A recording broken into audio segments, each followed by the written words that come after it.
There's no other way to put it. The American economy is a mess. Because you compile auto loans and credit card loans, student loans are bigger than that. For the same money, you could send every one of them to Yale for 3 years. You have clear evidence, but had you not had the video, there's been another dead black guy.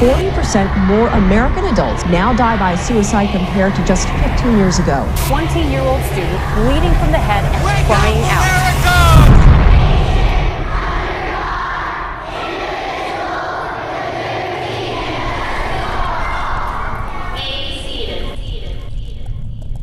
When we see this, if we are not fundamentally disturbed, then there is something wrong with us.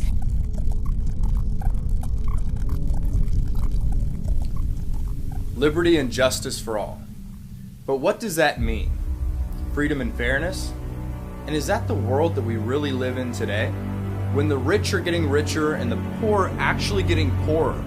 When a minority is frightened at the sight of an officer instead of comforted by it? When we have to work 40 hours a week for 40 or more years of our life, doing things we don't even enjoy doing just to survive? Freedom? Hardly. When the list of discrimination seems to grow every year, when office politics trumps honest hard work and company loyalty, the kid with the rich dad gets favorable treatment, when the girl in the back of the class gets lost in the numbers. Justice? Far from it. The first step in solving any problem is recognizing that there is one. Our solution? Be offended by everything, yet do nothing about it. How about we turn our offenses into progress? Let's take this mess and turn it into a message of hope and action. Because if we see the problem, yet do nothing about it, doesn't that make us the problem? It's time for a different way of thinking. It's time to take back our country, our society, our generation, our future. We can either sit back, idly watching the issues of society perpetuate themselves, or we could do something to change it now.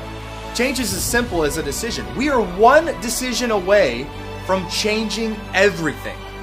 Steve Jobs talks about how when we grow up, we're typically told that life is the way that it is, and that our job is just to live our life inside of the world as it is now. But it can be a lot broader than that whenever we understand one simple thing, is that everything that we see around us that we call life was made up by people no smarter than you and I. We can build our own thing. We can build our own life that other people live in. So let's do it. Let's build a life where we actually bring liberty and justice to all. Let's rebalance the scales, equal the playing field, spread hope and positivity to a society of unceasing negativity and disappointment. Let's you and I go to work together to build a future that we can walk boldly towards, proudly waving everybody behind us to follow, because we know what lies ahead is better than what we left behind.